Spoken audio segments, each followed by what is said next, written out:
Hello, I'm Helen Bradley. Welcome to this video tutorial. In this tutorial, I'm going to show you how you can add movement to a simple image using blur. Before we get started, let's have a look at the effect that we're trying to achieve. This here is the original image. It's a foreground image and it's not actually in very good focus. So we're going to give an effect to the image that's going to suggest movement and take your attention a little bit away from the fact that the focus is not directly on these girls.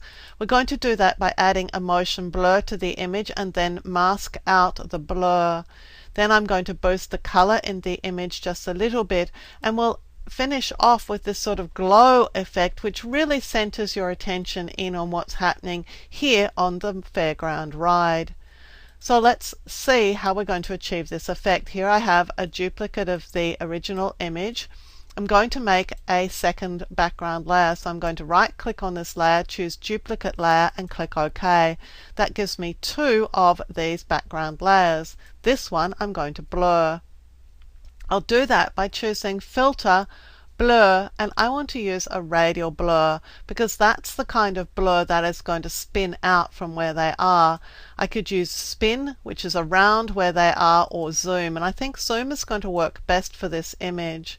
Here I can position the center of the blur anywhere I want it, and I'm thinking somewhere around this girl or this girl's face would be best, so I'm going to position it sort of in the bottom corner of the image, just sort of around about here. And then I can choose the amount, and pretty much an amount between 30 and 40 is probably going to be sufficient for this image. It doesn't need to be too scientific, so I'll click OK. And there's our blur effect. You can see it's centered on this area here. In fact, I might just undo it and just place it a little bit better.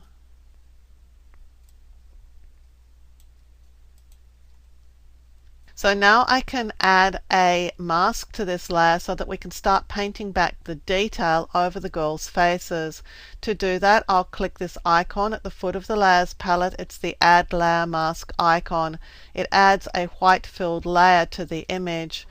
I want black as my foreground color, so I'm going to press D to get back to the default colors, and then X to make black my foreground color. I could also just click on this icon here to set the default colors and click here to invert the colors so that black is my foreground color.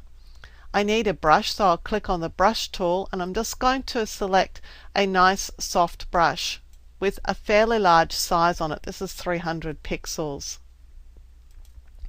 Now it's still a little bit small, so I'll press the square bracket key to make it a little bit bigger.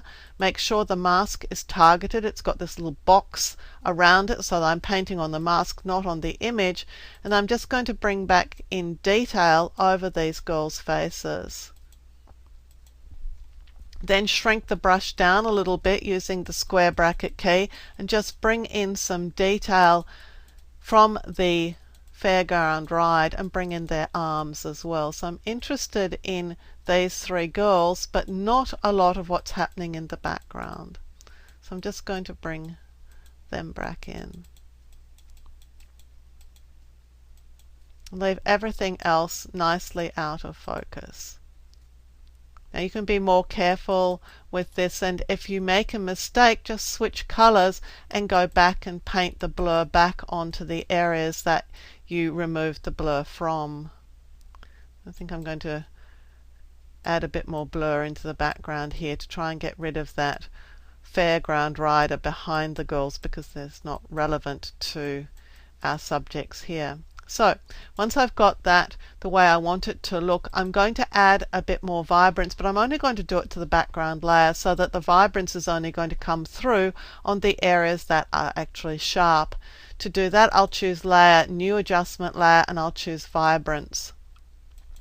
Vibrance is a good adjustment for color because what it does is it saturates undersaturated colors, and it also has a protection for skin tones, so skin tones won't blow out and go all orange. And so I've just brought in a little bit more saturation into that image. You can see that if I added saturation instead of vibrance kind of saturation, we're going to blow out all their skin tones. It's not going to look attractive at all, but Vibrance is a really, really good adjustment to use here. Now once we've done this, we want to add our sort of white glow effect, and I'm going to do that with a new layer. So I'm just going to click the add new layer icon here, and I need to fill it with something, and it doesn't matter what I fill it with, so I'm just going to fill it with this aqua color that is my currently set foreground color. Going to click in that layer and press Alt Backspace Option Delete to fill it with the color.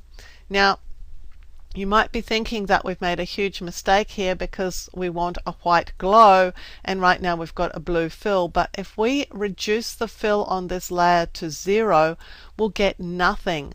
But because we've actually got some content here, we do have something that we can add a glow to. So I'm going to click here on this FX icon and choose to add an inner glow. Now the inner glow I want needs to be white, so for a start I'm going to set the color here to white, or nearest to it that I can be bothered setting right now. I also want it to be nice and soft. I want it to be on the edge, and I want it to be quite a large size. So you can see I'm dragging it in to a large size here. We can make it more opaque, and we could also change the contour on it if we wanted to, but essentially what I'm looking for is a nice white edge to the image, so I'll click OK. So there's the effect that we just added to block out the edges of that image. So here's the result that we've achieved. We've taken this image, we've added a bit of vibrance to it, we've added the motion blur and then brought back the details in just the girls themselves, and then we've added this glow effect around the edge to really focus in on the girls as being the detail point in the image. I'm Helen Bradley. Thank you for joining me for this video tutorial. Look out for more video tutorials like this on my YouTube channel, and consider subscribing to the channel so you'll be alerted when new videos are released. Also visit my website at projectwoman.com for more tips, tricks and tutorials on Photoshop, Lightroom, Illustrator and a whole lot more.